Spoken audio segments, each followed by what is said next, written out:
यह कहानी है एक प्राचीन और भयानक हवेली की, जो एक छोटे से ग्रामीण क्षेत्र में स्थित थी। गांव का नाम था मृत्यु नगरी और इस गांव की पहचान उस खतरनाक हवेली से होती थी। इस हवेली का निर्माण सैकड़ों साल पहले एक अत्यंत धनी जमींदार हीरा ठाकुर ने किया था। हीरा ठाकुर अपने समय का एक निर्मम व्यक्ति था। हवेली के निर्माण के दौरान कई निर्दोष मजदूरों की जान जाने की घटनाएं सामने आई। कहा जाता है कि ठाकुर ने हवेली में दबे खजाने की खोज में कई बलिदान दिए थे। इन घटनाओं के बाद हवेली में अजीब और डरावनी घटनाएं घटित होने लगी और धीरे धीरे वह दोबारा कभी न खुलने वाली जगह बन गई।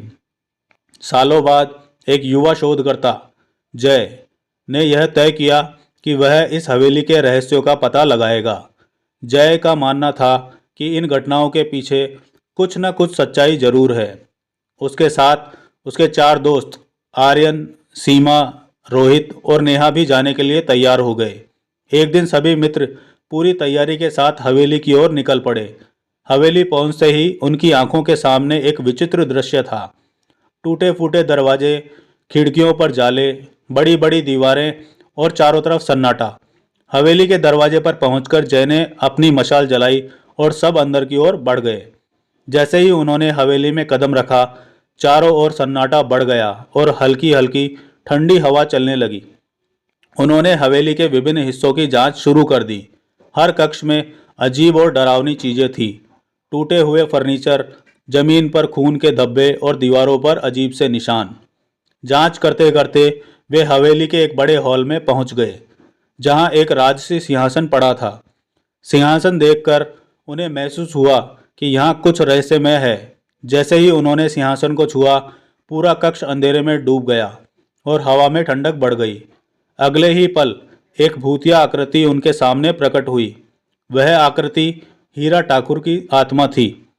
आत्मा ने क्रोधित आवाज में कहा, इस हवेली में तुम्हारा स्वागत है, लेकिन जो भी मेरे रहस्य को जानने का प्रयास करेगा उसे मुझसे सामना करना होगा।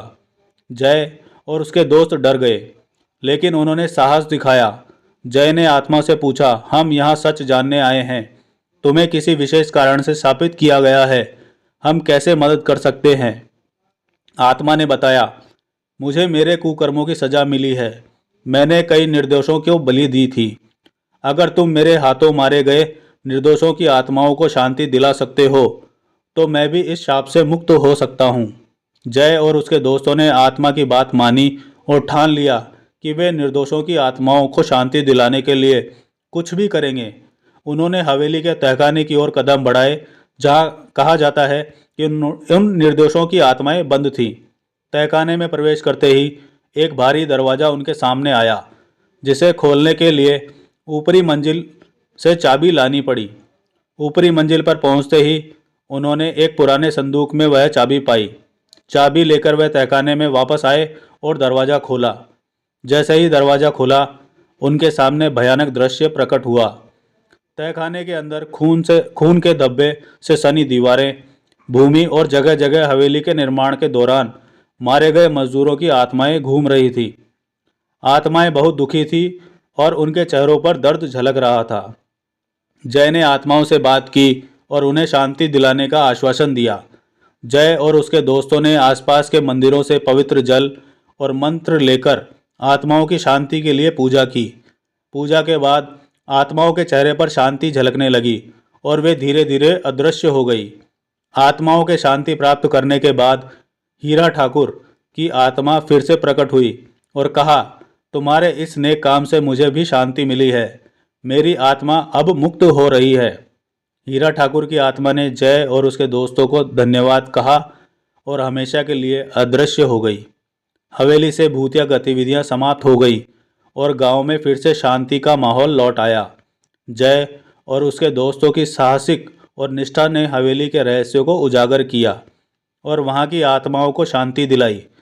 इस घटना के बाद शापित हवेली अब शांति हवेली के नाम से जाने लगी और जय और उसके दोस्तों की कहानी हमेशा के लिए यादगार बन गई। दोस्तों, इस वीडियो को पूरा देखने के लिए धन्यवाद।